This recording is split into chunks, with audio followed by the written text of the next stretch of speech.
को दिमाग की कोई प्रॉब्लम है। ओ दिमाग की प्रॉब्लम, जब भी इसके नंबर नहीं आते हैं। हाँ इसकी ट्यूशन लगवा देते हैं फिर। हाँ जैन मैम क्या डन करते हैं। नहीं चंद्रेश जी के यहाँ भेजते हैं। अरे आप लोग का दिमाग खराब है क्या? मैंने बोला इसको दिमाग की प्रॉब्लम है, आप लोग कोचिंग की बातें कर रहे हो। वैसे चंद्रेश जी के यहाँ भेज सकते हो, कोचिंग पढ़ाते बड़ा मस्त है। अगर वहाँ पे आपका बच्चा कोचिंग जाएगा तो मैं तो उसको पूरे फुल नंबर दूंगी, मेरी तरफ से थूक लगा के फुल गारंटी। हाँ मेरी मम्मी की वजह से। लेकिन इस चीज के पीछे दो अलग रीजन भी है। पहला रीजन ये कि मैं पढ़ाई में पूरा ढप्पल हूँ, और दूसरा रीजन ये है कि जनक और विवेक भी कोचिंग जा रहे थे, तो मुझे लगा मजा आता होगा वहाँ पर, ऐसे चिल विल होता होगा। तो मैं भी अगले दिन उन दोनों के साथ कोचिंग चला गया। अब कोचिंग के रास्ते में हम लोग कुछ चॉकलेट्स लेने रुक गए थे। मैं हमेशा च्युइंगम ही लेता था, लेकिन उन दोनों ने एक अजीब सी आम की गोली नाम की एक चॉकलेट ली थी। भाई वो चॉकलेट के रैपर पे कुछ भी नहीं लिखा है, कंपनी का नाम तक नहीं है, और तो और आम की स्पेलिंग भी। मैं कहाँ पे था? कोचिंग। हाँ तो जैसे ही मैं पहले दिन कोचिंग पहुंचा यार, वहाँ जाते से मेरी फट गई, क्योंकि वो कोचिंग एक तो इतनी छोटी सी थी और उसमें इतने सारे बच्चे बैठे हुए थे। दो बच्चे तो बाहर रोड पे बैठ के चिल कर रहे थे। नहीं मैं मजाक कर रहा हूँ, हमारी कोचिंग के नहीं थे।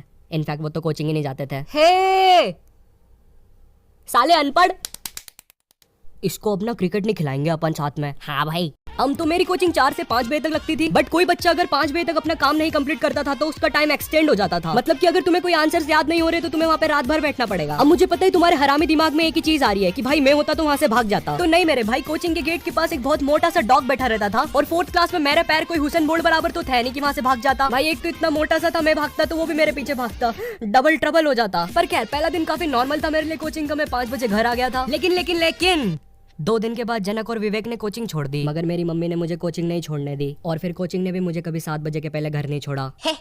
ये तो बिल्कुल सही बात बोली आपने।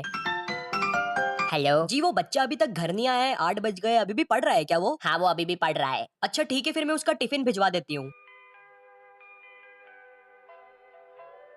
2 बजे तक स्कूल, 4 से 8 बजे तक की कोचिंग, और फिर सो जाओ। 1 नंबर की झंड। सच बता रहा हूँ, उस कोचिंग ने मेरा जीना हराम कर दिया था। मगर फिर मेरे दिमाग में एक अल्टीमेट आइडिया आया।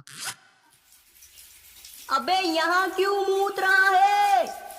तू नालायक था ये तो हमको पता था, लेकिन तुझसे ये उम्मीद नहीं थी। अब चल तू घर, तेरे को बताती हूँ मैं। लेके जाओ इसको, पूरा कारपेट खराब कर दिया मेरा। अब कभी लेके मत आना इसको इधर।